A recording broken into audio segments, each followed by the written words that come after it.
Yeah, anybody want to buy a Varadero for London?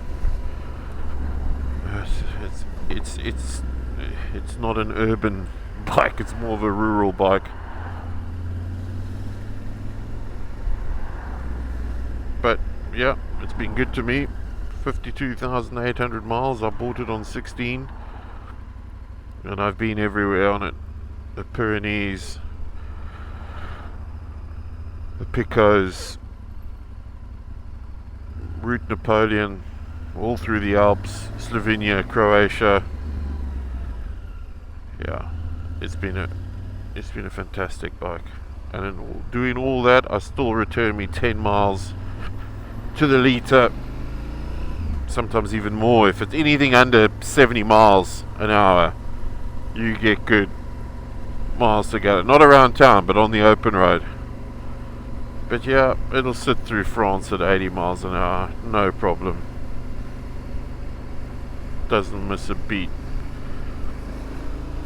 Full luggage, two up, a bag strapped to one of the panniers, bagster. Yeah, and it just goes.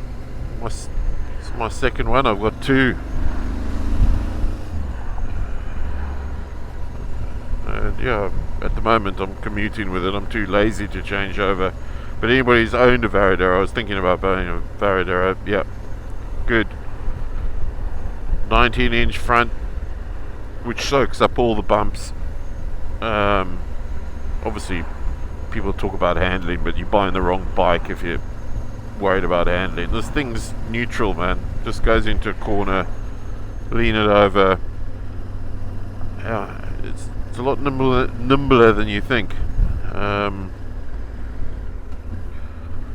Also, I mean, it has its foibles. I mean, I know some people will say, who've owned one, the kill switch.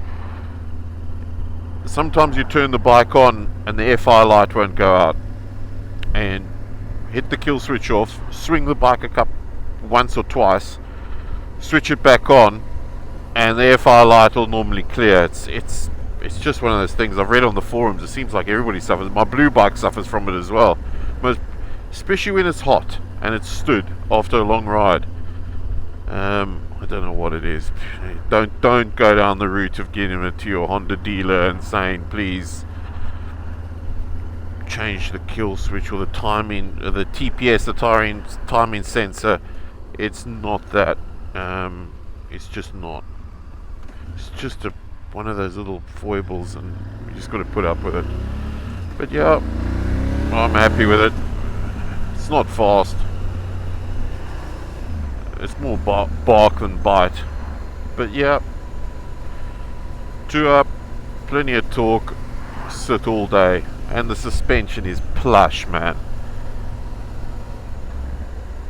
I lost my my rear shock went on this, and I just bought another one. Found a new one on eBay for 200 quid.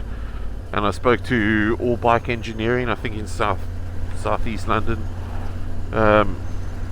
They can rebuild the shock, and they said don't bother with an aftermarket shock.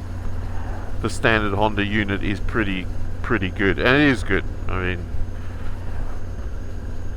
it really is. It's probably one of the comfiest bikes I've owned, and I've owned a few, and yeah, some of them you weren't bought for comfort.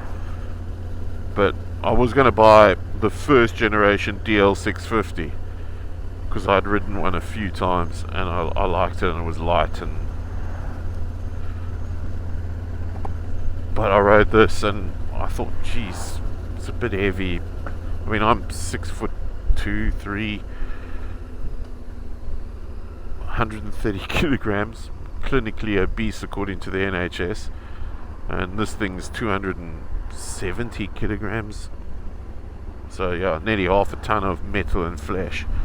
But the brakes cope. It's just got ABS. It's not going to do anything. There's no lean angle ABS, cornering ABS, none of that. It's got wheelie control, because it doesn't really, because you couldn't wheelie this thing. You could, but I mean, you destroy the clutch. I mean, it doesn't. Yeah, it's never going to lift the front wheel off the power. The only thing I would say is I've got a Keiko little throttle lock here, which on the long road is absolutely fantastic. Actually made in South Africa, which is yeah, not many things made in Africa, but this is, and it works really well, and it looks svelte, man. It's not, it's looks part of the bike.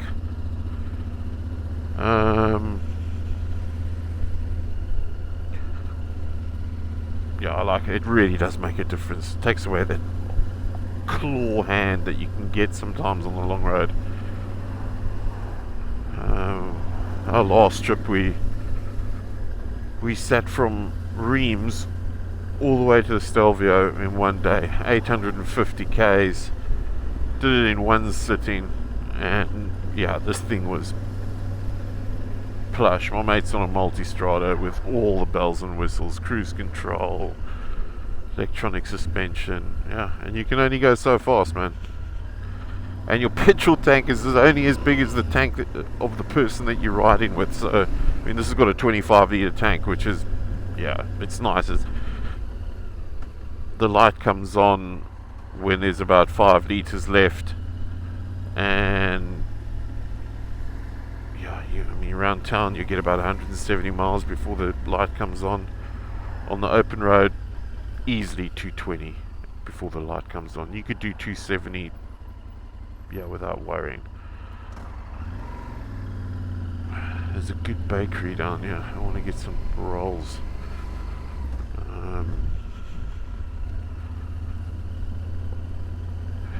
Yeah, so if anybody's looking for a Varadero, a cheap mile muncher through Europe, then yeah, as I remember things, I'll post them. I mean, I'm not going to set the world alight with my reviews. Yeah, it's not exactly, yeah.